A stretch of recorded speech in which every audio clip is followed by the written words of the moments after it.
This is Visions Under Construction, a chance for our guests to share their visions and tell us what they're working on.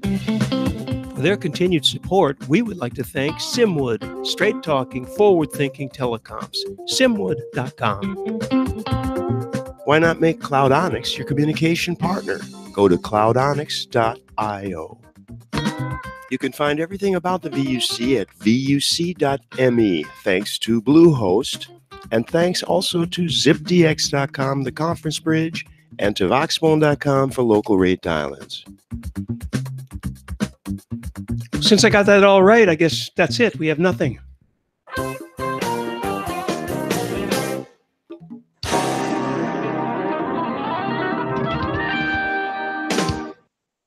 Kidding.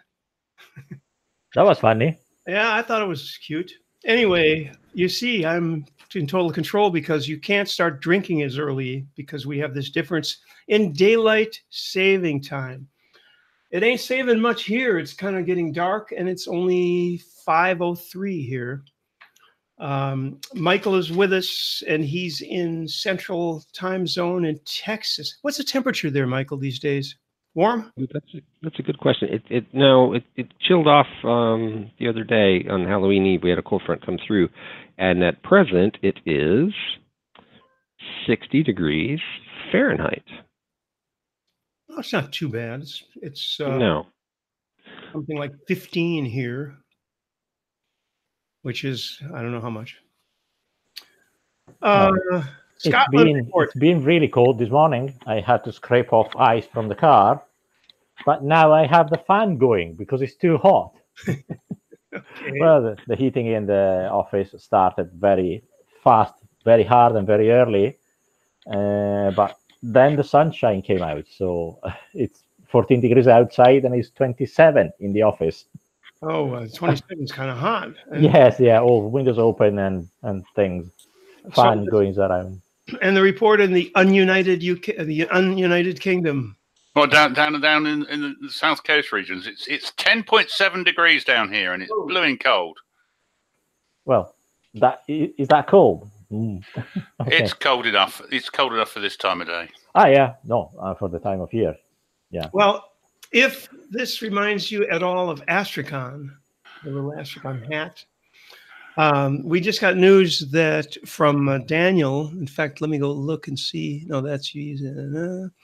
The dates theoretically for Camarillo World, where we all meet up in Berlin, 6th to 8th of May, 2019, obviously. Berlin, this is a great meeting, and I hope to be there. I don't know yet. James is already getting his room and everything ready, so I hope he's going because he's going to be. Apparently, you can change that. There was something else I wanted to mention. Yes, some changes in social networks and so on. In that, as you all know by now, Google Plus is sunsetting. It'll be gone in August, and a lot of people are posting photos there. So a bunch of people say, "Well, whatever. You can go to Flickr. You got unlimited storage, or is it a terabyte? I can't remember." Storage, blah, blah, blah, forever. Well, Flickr just changed. They were bought by SmugMug, and they just changed that. And let me see if I've got that in front of me, because they totally changed the, here it is. The free plan is 1,000 photos and videos. And that's a big change because it used to be a terabyte of storage. So a terabyte of storage, well, if you had 1,000 videos, you'd be over that probably. But anyway. Do any of you store photos? I don't really care. I think we all take too many photos in life. I'm not on Instagram. I don't do a lot of selfies.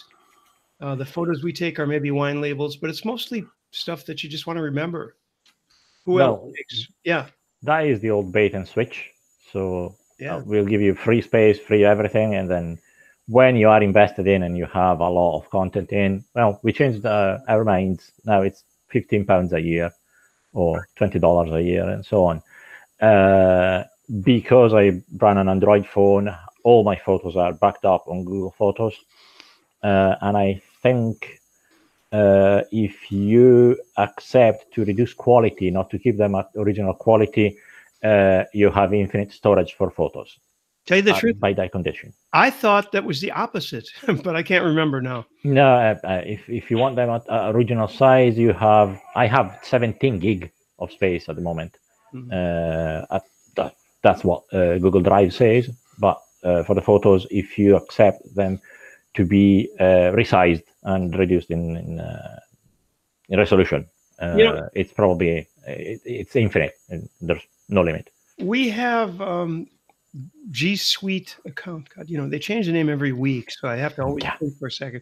Google App. That was Google Apps. Now is G Suite. That was Google. Anyway, it's a paid account. We have a paid account, and I actually added because I started doing all the backups. My wife's backup, automatic sync and all that. And Google products, once it's not free. So I bought. Long story short, I bought 100 gigs for that. A year. I can't remember how much it is, but my theory would be that rather than bait and switch, if you're paying for a service like storage, it's probably not going to go up. I don't think, the price they're not going to say, well, it was 100 last year, but now it's 150. I don't think that's going to happen. If it does, I can always change my mind. But on the other hand, fast mail, you may have heard from me before this story, but fast mail, several years ago, a lot of people are talking about it now. They think it's a good alternative to Gmail. Fastmail had a free tier, which they don't anymore. Fine, fair enough. But they also had a pay us once for life tier. It was, I don't know, $20 or $30 or something. And then you had the Fastmail service with certain limits, but it was for life and it was no ads, because the free tier had ads or a signature. Anyway, 4 or 5 years later, I got a thing saying, no, we can't do that anymore. And as much as I understand that people who are heavy email users and maybe had a lot of content, maybe that would be a problem for them because they needed the space. I mean, they were not the space, but you were using a lot of their energy, storage, CPU. But all I was doing with my account, my wife had an account there, but we were both just forwarding into Gmail. And the idea being that if there was a problem with Gmail, you stop forwarding it. I still do that. I have my own domain. Stuff's all forwarded to Gmail. But the day, if Gmail for some reason says that I'm, a terrorist or something, or decides that they don't want me on their server, I won't miss that many mails because I have my own domain, and I'm sure a lot of people do. And if you know what you're doing with DNS, it's very simple to make that change to where you're using your own email or somebody's email. Anyway, long story short on that. Email what's the highly encrypted? It's Proton Mail. Thank you. Oh, Proton Mail. Oh. Yeah. I'm not really thanking anybody. It's thanking my brain because I thought of it. Proton Mail, yeah. I've seen a few people using it. I still have it. I think I might even have a lifetime account on that. I'm not sure, but I know I paid for it once. I don't know. Anybody have any thoughts on email before we think of other things to? Lifetime is either defined by your lifetime, that is limited, the lifetime of the product. Which is far more likely. Yeah, if it's the lifetime of a product is discontinued, its lifetime is finished. So there's no violation of contract there. Depending on what is the definition of lifetime. It is in the case of Fastmail because they didn't change. They weren't acquired by anybody. They didn't change. They just decided that they didn't want to do it anymore. And I argued with them because I thought that's not cool. Yeah. But, they go, yeah, well. But guys, storage is so cheap. Local storage, hard disks, and things you can buy and store things in your own network is so dramatically cheap. You really need cloud storage for things that you need to access wherever you are. If you are going around and you want access to specific files, tools, or anything else. Otherwise, your own stuff, keep it on your disks locally. Buy a small NAS for 150 pounds. You stick in 2 or 3 terabyte, well, multi-terabyte disks to 4 terabyte disks. You have 6, 8 terabytes of space in your own network for £250, $300. You're still going to want off-site storage for anything important, right? If there's a fire, you know. Yeah. No, yeah. As I said, but you can replicate a folder from your local NAS to the cloud. If it's something that you really care about, you can have off-site backups services that give you cloud backup. But I wouldn't rely on the cloud to hold my important files. No, there's a couple of problems with that. One is security. You have to trust the cloud, whoever is doing it for you. Boy, is there a million offers of that too. Of course, Amazon's always been for years. DigitalOcean, been around for a few years now. Everybody else, Rackspace. We use Rackspace.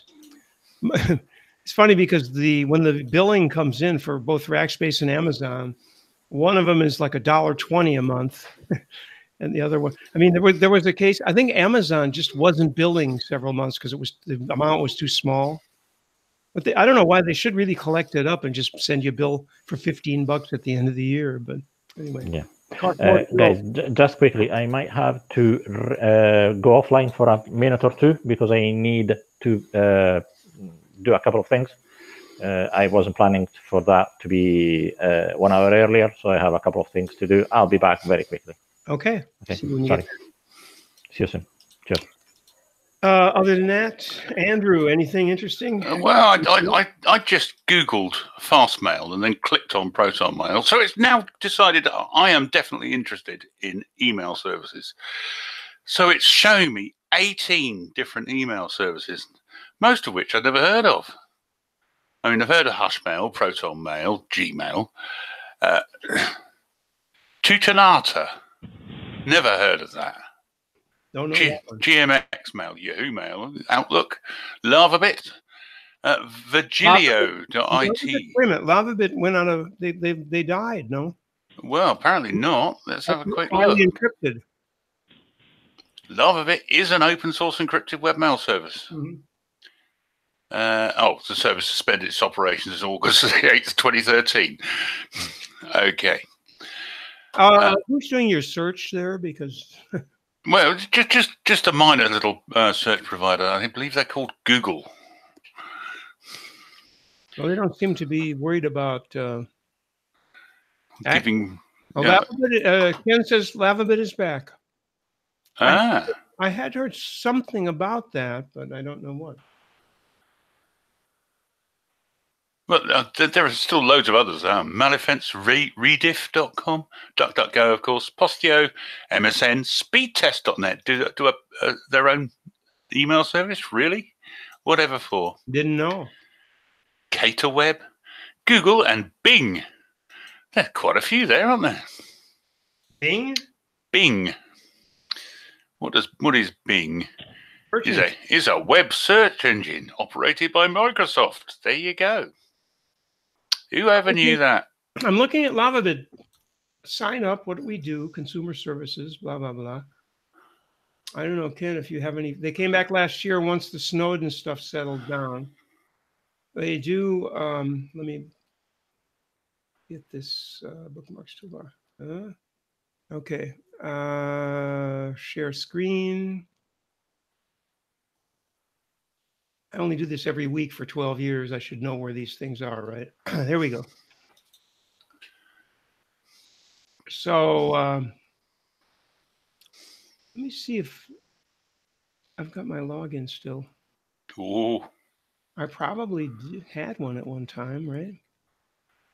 I think it's almost definitely that you had at least half a dozen. No suggested items. No logins for LavaBin. Well, let's see what you have to do to sign up. Promo code. Got a promo code for me, Ken?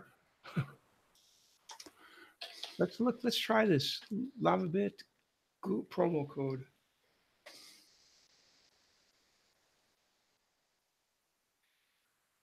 From promo code LavaBit. Here we go. Have a promo code.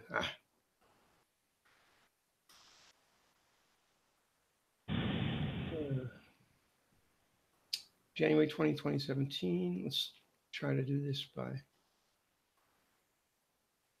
tools, anytime, past month, promo code. Yeah, it's not happening. All right, then. Okay. Forget about it, right? So they don't have a free tier. Get back to their 30 annual. Well, 30 annually isn't much for 5 gigs. End-to-end dime encryption. Somebody remind me what dime encryption is. Do I have to look it up? I have no idea. You take a coin and you put it into a large vice and you squeeze it until it shoots across the room, right. And then it's. Let's see. Got the word. Looks like I will be coming to Camellia World. Daniel just says that he's pretty sure, but he hasn't got the final yet. Oh, let's see. He's on wire too. Got it. Okay. All right. So James, if he's listening, he better not commit until Daniel says this is it. I think he's okay with that, to be honest, because he's sort of pre-booking. You can multi-book and then just cancel the one you don't want. Yeah, I saw that last year, and I forgot to cancel one of the hotel rooms and had to pay. That was rather unpleasant. Senior moment. Anyway, that's Berlin. We need to find a way to get Michael over there. Michael, what if I talk to David? Any chance of anything on that end? Well, it's not so much a question of talking to David, really. Well, I'm talking about them. You doing it and you representing them, and therefore have your expenses paid. I don't think that. I don't think that David would be especially receptive. I mean, he's, how to put it, in the case of ClueCon, it was relatively inexpensive. Oh, yeah, so there. He just covered me, and that was fine. I don't know, is the honest truth. The real question for any of you is that what would I possibly speak about in front of that crowd? You've never been there, so you don't know how people present, but you could easily talk about, I mean, especially ZipDX does some crazy advanced stuff with the translation. I mean, that's their specialty, right? And you could actually do a whole thing there, and it would be very appropriate, in my opinion. Am I talking nonsense, Andy? What do you think? No, I think you're probably right. In terms of content, Camellia World is usually really quite technical, so people don't mind if you drill down into things, and in fact they enjoy it when you do. So you'd be ideal talking about ZipDX with or something similar like that. And especially since, I mean, it's international. It's one of the better, you know, because if you go to Astracon, who cares about translation? English is the only language that matters to them. Most of them, you know. But here you've got people coming from all over, mostly Europe, really, because the expensive. Sure. I think that there's a couple of things about that. One is, I'm reasonably certain that David would not want me trumpeting from the mountaintop his secret sauce, the recipe for his secret sauce. It would be more interesting, actually, to talk about the nature of the business. Yeah, demo. No, but I'm talking specifically the translation part, because there's a million conference systems, although ZipDX is the most advanced I know of. But the translation thing would be huge there. And you could just do a demo, arrange a demo. It would be great. Yeah, but it would be huge. I mean, it would be of interest, but to an audience of people who would set about reverse engineering it. No, I don't think so. I think you're being a little negative on that. And also, they've got those videos going on. Yeah, I mean, if somebody wants to reverse engineer ZipDX, all they have to do is get an account and screw around with it. 20 minutes worth of screwing around, and they'll see what all it does. Whether they can actually know how to do it, that's another question. But you know, the expertise the translation part of ZipDX, I think, is one of the main features of it. It's also a super rich conference. It's something under 2% of revenues. There's got to be a way to do this. Oh, I'm sure there's something. I'm sure there's something. It's just a question of it's a kind of a technical conference, and it's the same. I kind of felt the same thing about ComCon. I scratched my head and tried to come up with what could I put together that would be interesting. Well, ComCon's different because it was mostly WebRTC, and the VoIP stuff was, I'm trying to remember what it was. What was it? James's demos? Well, there were no dangerous demos at ComCon. Just James boring everyone for 3 hours. But ComCon had a woman from oh my God, Slack. Thank you. I can't ever think of the name because I don't. Lindsay, wonderful person, but her Slack, and because Slack does these video things now, and the Facebook woman was also. They were both talking about how they do videos, and they didn't give any secrets away, but they did talk about the approach of each company, and that it was interesting. But I don't think it was anything that somebody's going to try to take home and replicate. I don't know. It's complicated. ComCon was way more technical. Communio World is technical, yes, but there's room for a lot of things. If you remember, Michael, last year, I took out the handkerchief and cried to get Miriam from 2600 Hertz to come over. And right online, right during that, the boss, Patrick, said, "That's it. I'm getting the credit card out right now." And she came over, and I think she made some interesting contacts. That's another thing, you make contacts. But my interest in it is mostly to get you over there. I mean, I have this. We're being recorded now, so I can't go into lots of detail. But I have some thoughts about it that I'll reveal when we're not being recorded. Yes, and anyway, somebody should probably come over and talk about ZipDX because it's an interesting thing and it would be interesting in Europe. All right, next subject. What is it? Up for grabs. Let me see. Is Ken saying anything else here? Can't find a promo code. Thanks.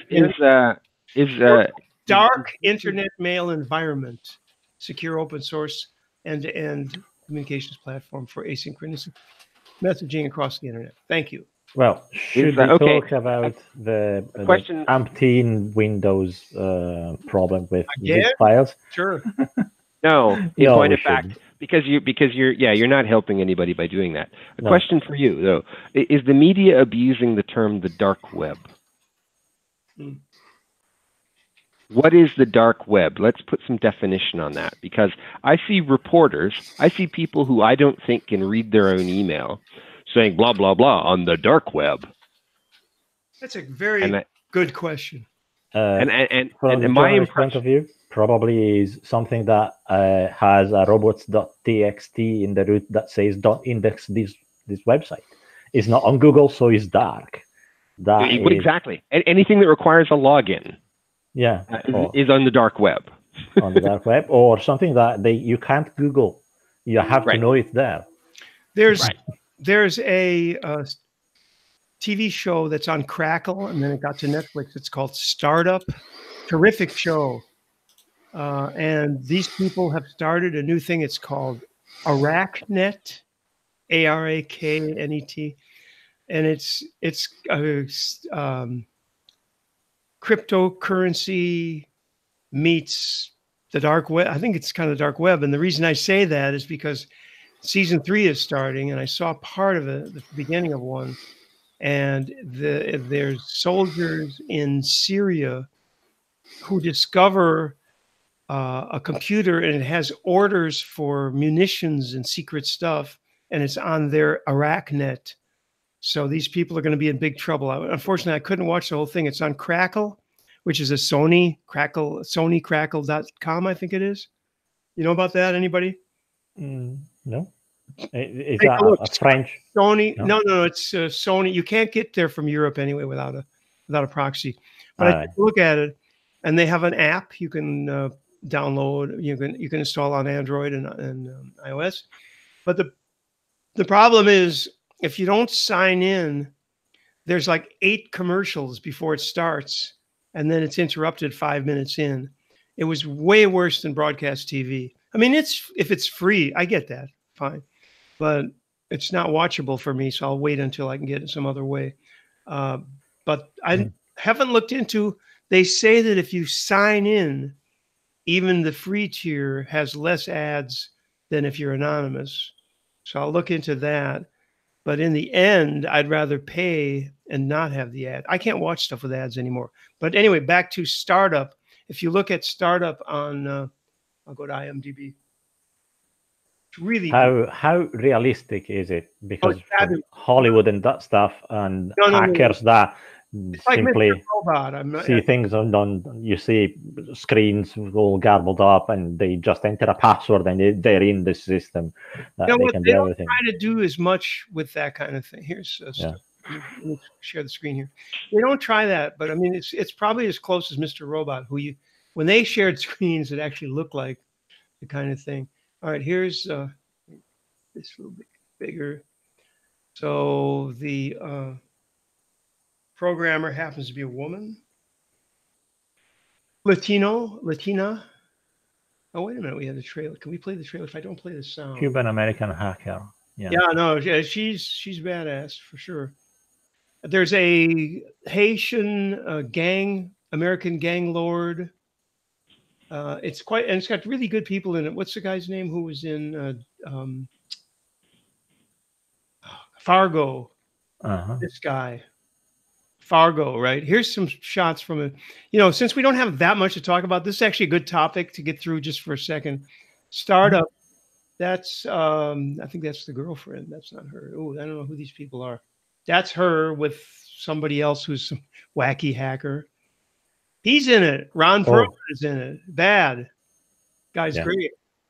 Some of the people are like asides. I don't know who they are. Anyway, enough of that. The point is, this guy is great. If I don't play the audio, I think we can do a little bit of this if it plays. Ooh. We all got choice. I'm cutting the audio off. Yeah. Or maybe I shouldn't. A hacker from Brickell, a hacker from Hialeah, and a thug from Little Haiti have in common. Nick gave you laundered drugs. All right, enough of that. So there was some audio bleeding through? Yeah. Okay. Audio went. Anyway, it was fine. Like way small amount of stuff there. It's a good show. Why did I mention it though? Because the dark web. I think that the dark web, they're talking more about Silk Road and stuff like that, no? Where you can hire some hitmen and stuff. That's the dark web, is it not? Well, the technically the dark web is anything not searchable. Go ahead, sir. Well, I would have said the dark web is anything that you require, Tor or I2P or any other overlay to access, and it's based on a peer-to-peer network, that requires anonymization. Well, yeah, also. But the dark web as a term doesn't actually imply any anonymity at all. I mean, anything that doesn't have a DNS entry but has an IP address could be technically the part of the dark web. Yeah, I think Maxim typed this in before. I don't think he just said it just now, but the .onion links. Yeah, I don't know I2P, but I've certainly heard of .onion links. And yeah, I think that is certainly a pretty good definition right there.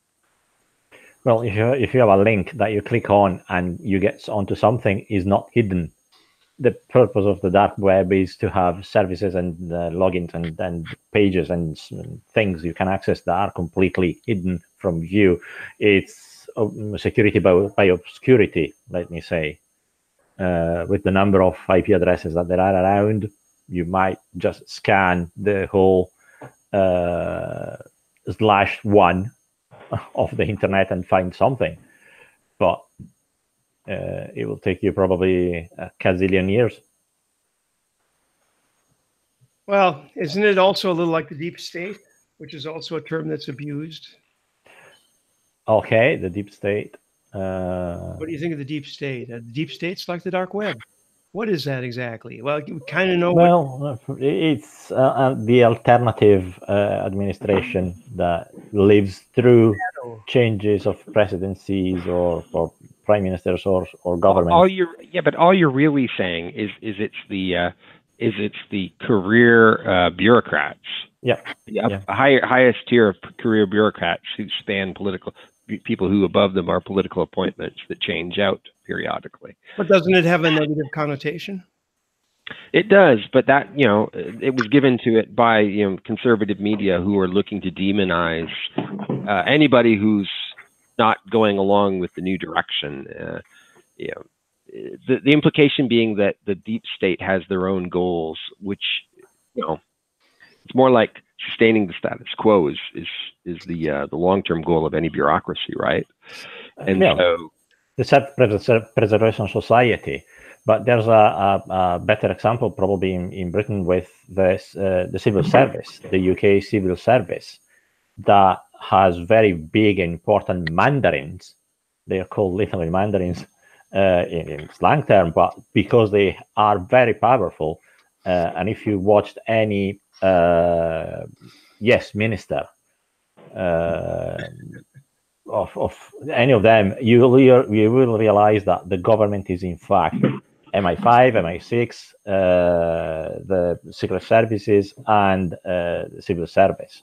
The people at the top and at the front are very likely and very often just, I wouldn't say Muppets, but just the front face, smoke and mirrors, and the rest is worked out in the corridors outside of the rooms. That happens everywhere. That backdoor deals and backroom deals, and that is in the nature of politics and business, for that matter. And all we're really saying when we say the deep state is sort of, because they're bureaucrats, they're not politically accountable. So these all pile on negative. Michael, allow me. They are politically accountable. They are not politically chosen. They are accountable because they enact the policies that a government proposes. So they are an arm of politics. If they are, in fact, the elbow that is moving the hand, or the hand is then acting and moving the civil servants, is to discuss. If there is a strong government that manages the civil service properly and has a hold on them, it's a strong government that has a strong majority in parliament and can pass laws as they want. Yeah, in a weak government where there's a majority of 2-3, and there's people pulling and pushing, and people that can be not corrupted but pushed on one side or the other, it's very likely that the true government in a country is the civil servants. Let me do a couple of quotes here. This is from Wikipedia, so you have to take this with a grain of salt, but a couple of these are interesting, I find.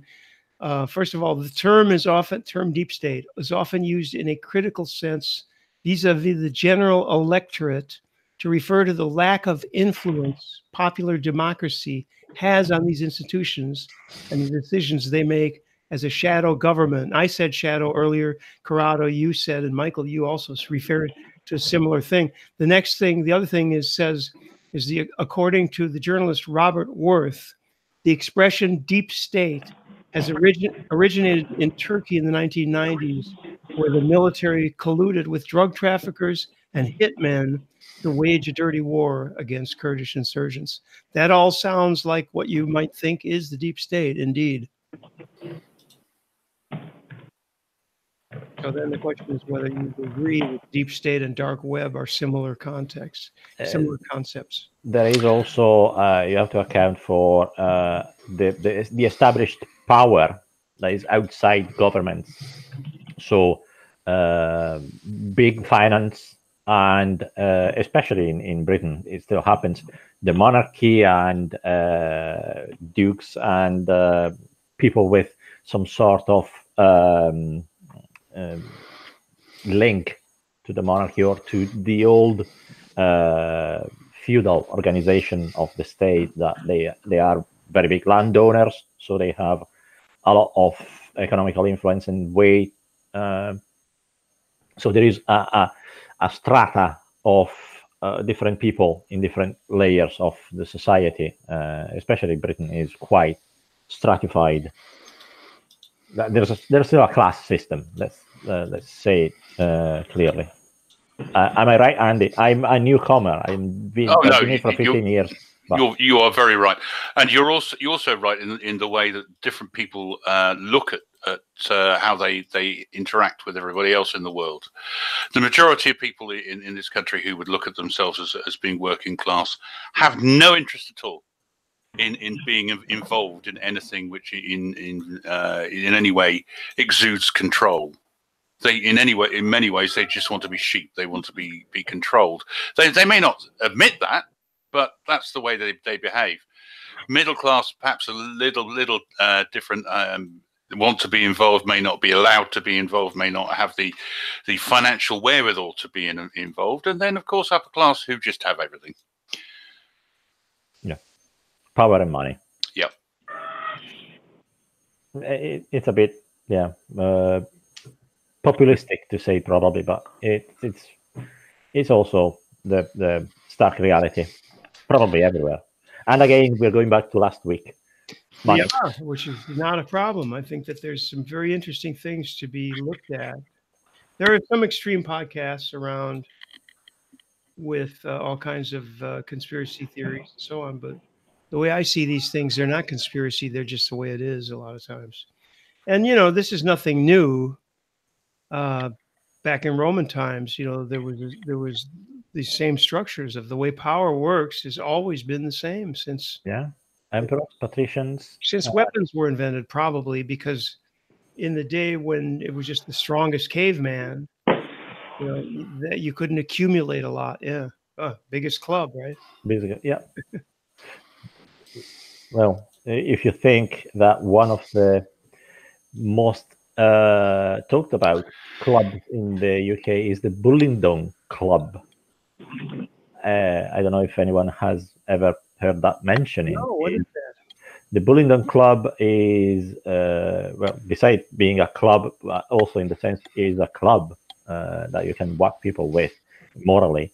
Practically most of the prime ministers and ministers that are in government have been in government from the Tory side since probably the early 1990s. All went through Eton or Harrow, yeah, and they all belong to that club. They have very weird initialization rituals that include something that is probably best not to speak of. It might involve a pig's head occasionally. Exactly. Oh no, that was on Black Mirror. Yes, or burning £50 banknotes in front of a homeless in the street. So pretty sociopathic things.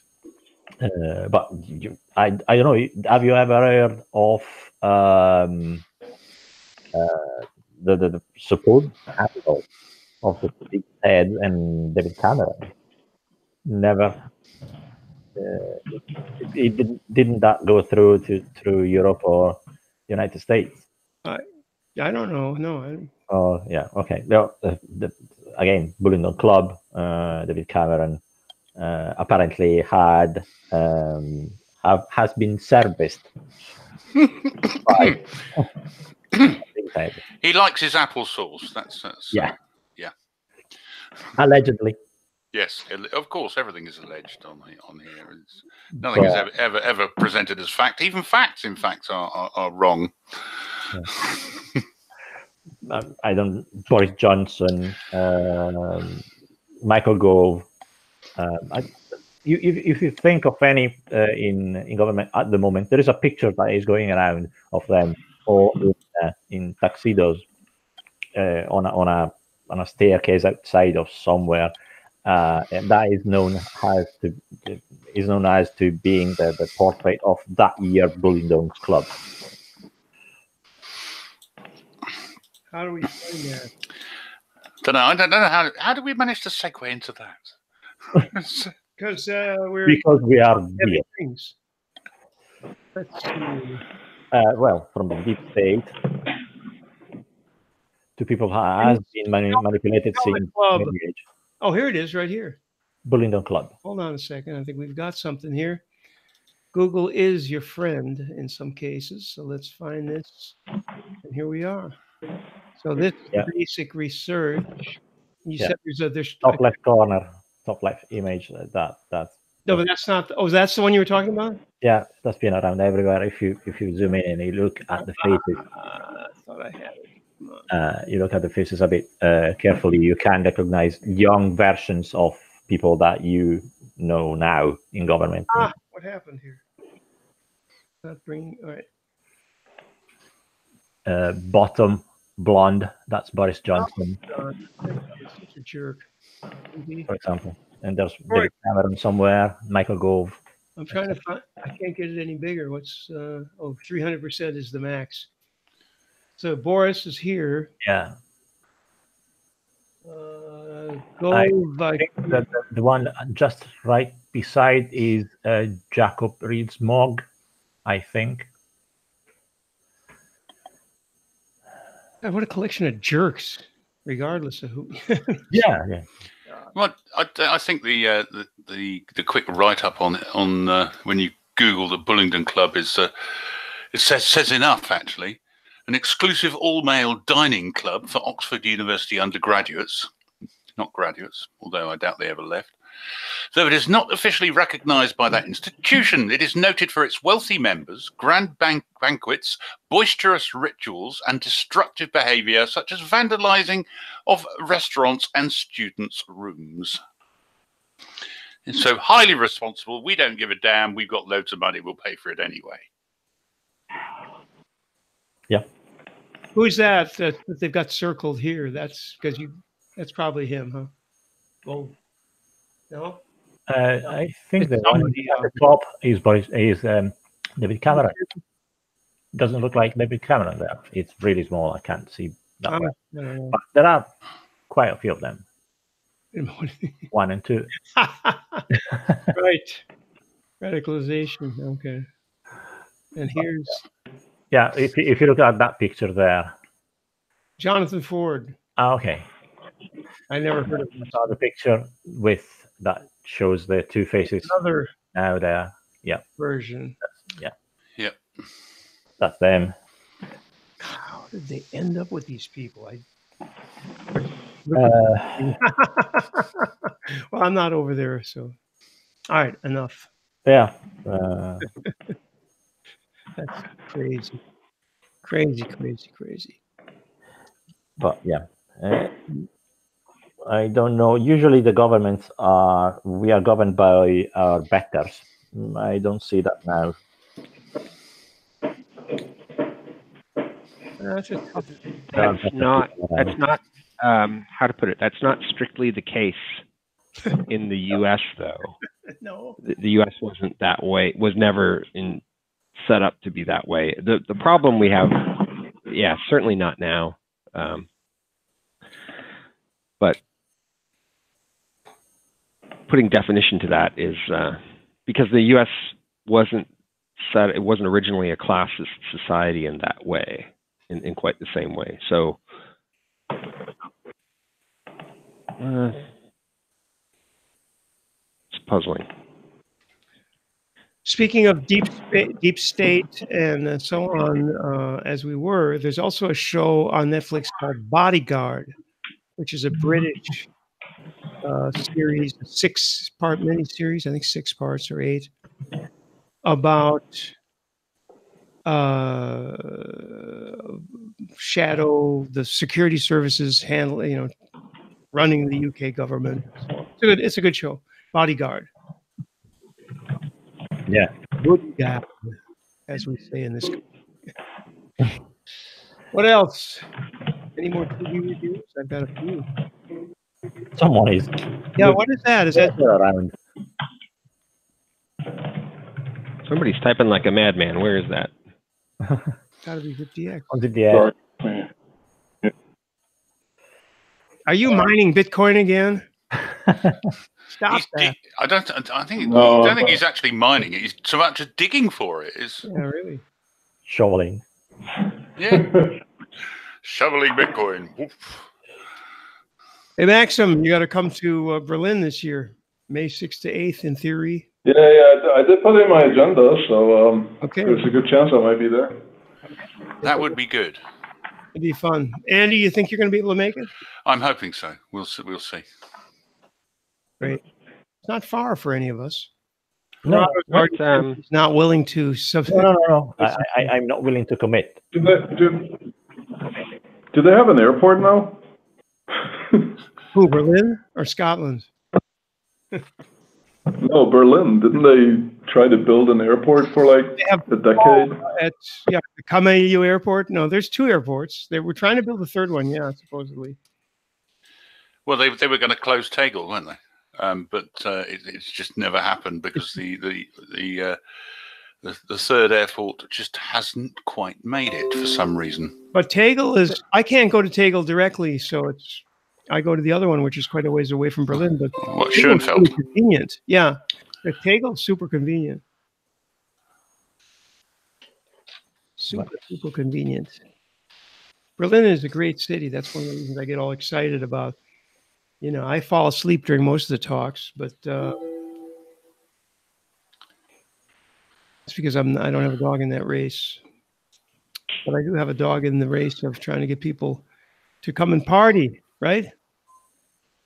Berlin is also the home of Wire. You can come and visit the Wire folks if you're cool. Yeah, and they have wonderful barbecue equipment on their roof as well. I wonder if Zoa and Mina are coming this year. She didn't make it last year, did she? If I'm not mistaken. Well, you weren't there, were you? I wasn't there myself last year, no. Oh, yeah, you guys got to come. We've been to every restaurant in the city now, I think. 7th of May for Canadian. 8th. Okay. Can't be that big a deal. What are they going to do? Refuse entry into Berlin? I don't think they care that much about the Brexit part. No, I don't think we care either, frankly. Might not be there. No, the problem has more to do with getting back in after. I don't know what. I have a European passport. Come to think of it, what is your? Well, maybe we don't want to talk about that here. What? My passport? Are you UK or? No. I'm a European citizen. I'm an Italian citizen. So you're directly concerned by this thing. Well, yeah, a bit hit, but to be honest, I have a lot of opportunities, including moving to Ireland or anywhere else in Europe. And nobody's going to throw you out anyway. No, especially here in Scotland, nobody is going to come and pick me up. Well, it isn't so much that; it's more the administravia. That's if they get that crazy. Yeah. If most of your business is in Scotland, it's probably not a problem anyway at all. No. For you. I'm looking. Yeah, there are direct flights from Edinburgh to what is that? SXF. That's the other. That's the Far Airport, but that's a good airport too. It's very small. Yeah. It's quite a ways if you want to rent a car. I mean, there's a train station. Also, EasyJet from Edinburgh to the other one. TXL should be the other one. That's the closer one. That one you can take a bus or I don't know, a train. You can take a bus from there. It's very fast. I can rent a car. Or a cab.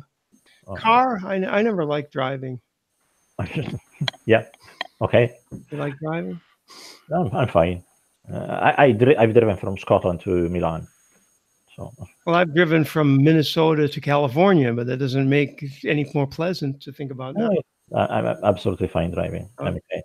But yeah, I got direct flights from Edinburgh to Berlin, so that shouldn't be a problem. Those dates, maybe I cajole you into reserving a flight, and then that'll be the end of it, right? And, £118 return. well, the flight doesn't cost much, but hotel room will be probably 100 and some a day. What are the dates on this again? 6th to the 8th May.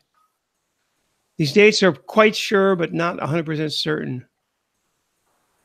They're not carved in rock. I put flexible dates in that period. It's around £100 return. Yeah, it's not. If you're talking EasyJet, it's quite reasonable. Yeah, reasonable. There's EasyJet. There's you don't want to check in. You don't need extra super seats and all that. I mean, it's a pretty short flight too. So 2 hours, 2 hours 10, 2 hours 15. But you do want to get the priority boarding thing, whatever that's called, speedy boarding. Fast track.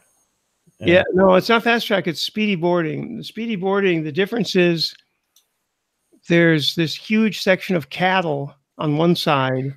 Then there's like 40 people on the other who are sitting calmly and relaxing.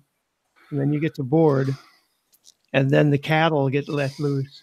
If you fly EasyJet, there's usually a little trick you can do. They usually offer early seating if you have a carry-on baggage and you hand it over to be put in the hold. You're there already. You hand over your baggage at the counter there, and you jump on fast. I haven't seen that, but yeah, and in Edinburgh happens quite often with EasyJet. Oh, okay. Done that every time. And if you park the car at the multi-story that's just beside the terminal now, with a $5 or more on the rate of the parking, you get fast track. So you have a corridor, a passageway above. You go through, and you are right into security, and you have a fast track, and you jump all the queue for a $5. That's worth it. Yeah, especially if you're flying business and you need to keep things short and sweet.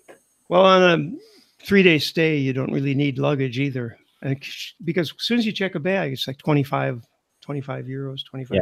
Yeah. Well, I definitely don't need a bag. Did I bring a laptop last time even? I must have, yeah. MacBook Air. Quite expensive. Well, hang on. What? Flying from Texas? Might be. Flying from here to Berlin. Well, I'm sure there's ways to do it. James would be the one. He knows about that because he's done that so many times to fly to the States. But now's the time to be looking at that stuff. It's like about $700 a person through London Heathrow. That's actually cheap if it's both ways. Yeah, $700 a person. Inexpensive. Via BA. Yeah, that's good. I'm guilty of not looking at. Well, nobody. After the big quote I put in there, nobody else has said anything on IRC. So, guess what? We've been doing this for 55 minutes. Yappering about nothing. Yeah. I was just looking up the Brandenburg airport in Berlin, which is the one that they've failed to open. And I think the most, apart from the fact that just about everything has gone wrong, like 90 kilometers of cables were laid wrong and other such things like that, you know. How do you lay a cable wrong? The wrong way around? I don't know. I think probably between the wrong places. Okay. Maybe they did what I've done many times, which is to solder it all together and then realize that you don't have the little sleeve and you have to unsolder it to put the sleeve back on. Oh yeah. Has anybody done that? Come on, admit it. Cat 3 when you needed Cat 6. Yeah, 4,000 doors were incorrectly numbered. The escalators were too short. So you're falling off again. The emergency line to the fire department was faulty. Also been reported the airport's roof was twice the authorized weight. Oh, that's not good. That's not good. I mean, all that speaks to like massive incompetence at the highest levels of whatever organization contracted that. And it's unlike the German. It's un-German-like, don't you think? Yeah. It is extraordinarily un-German-like. Yes. Not be rude, but has that work been by the French? been done by the Very funny. Yeah, right. It's so much of a mess that even the Daily Telegraph describes it as a clusterfuck. So, well, yeah, okay. Explicit. Not to say that the French I cannot worse than do weird. things. They probably have been doing things wrong on purpose for spite the German. Sounds pretty crazy. That's worse than Mirabel in Montreal, which was this giant airport that was built. When was that built? It was built in advance of the 76 Olympics in Montreal, and the city was supposed to grow out to it, and it was this giant federal project, and even today, but the only thing that flies in and out of there is freight, because it's just too far from the city that never grew that much. We have Mr. James Bodie with us today. James, I have some fabulous news for you. Oh, yes. Tell me your fabulous news, Randy. I will be in Berlin next year. Hurrah! Hurrah! And have we gone firm on the dates now? No. No, I just spoke to Daniel. So it's, like 90%, but he's not locked yet. Okay. So I'm not going to, because if I commit, it'd have to be a non-refundable hotel. So I'd have to know. Indeed. Yes. Because that's the biggest expense. Yes. Flying is pretty trivial expense these days, from Europe. Yes. Yes, it is. We're trying to talk our friend Corrado into showing up. Yes, Corrado. Do you leave Scotland? Share a dram of whiskey with him. Are you afraid that if you go to Europe, they'll arrest let him back in? Some past heinous crime in Europe. They won't let you back into Scotland. Political view. I think he should come anyway, because we want to see him arrive, or he wants to watch us arrive, just so that we as Brits have to go to a different queue to everybody else, get held up because there's no room anywhere, and nobody's serving us, whilst all the Europeans just fly through.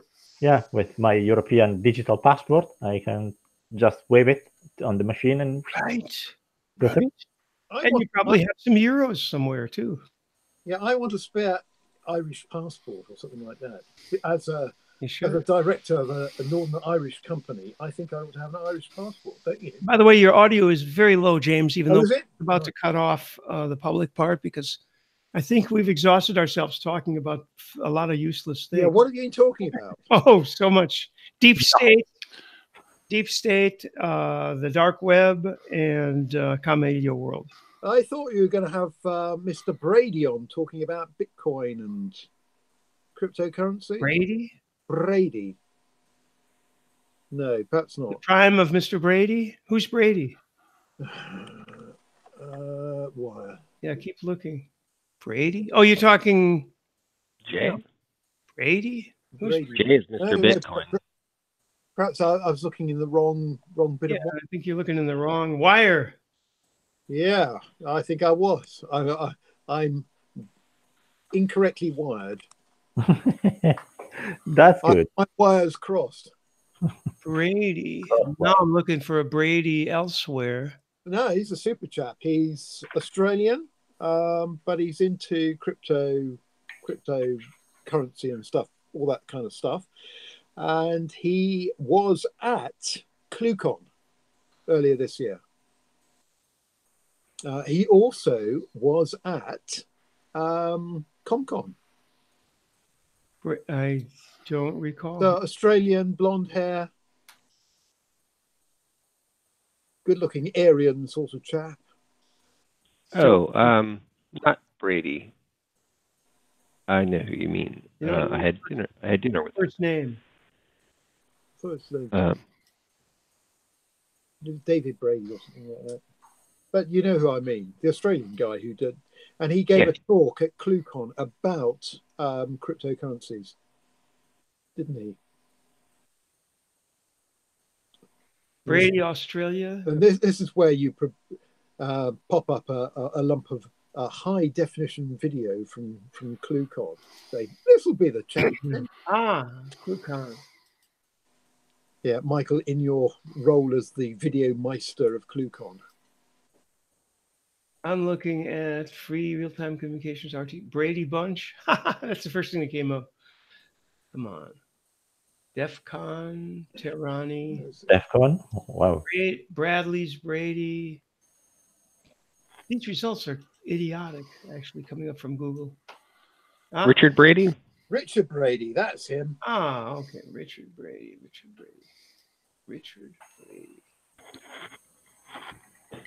He was on the Clucon Weekly panel with, I'm guessing. There he is. That'll be him.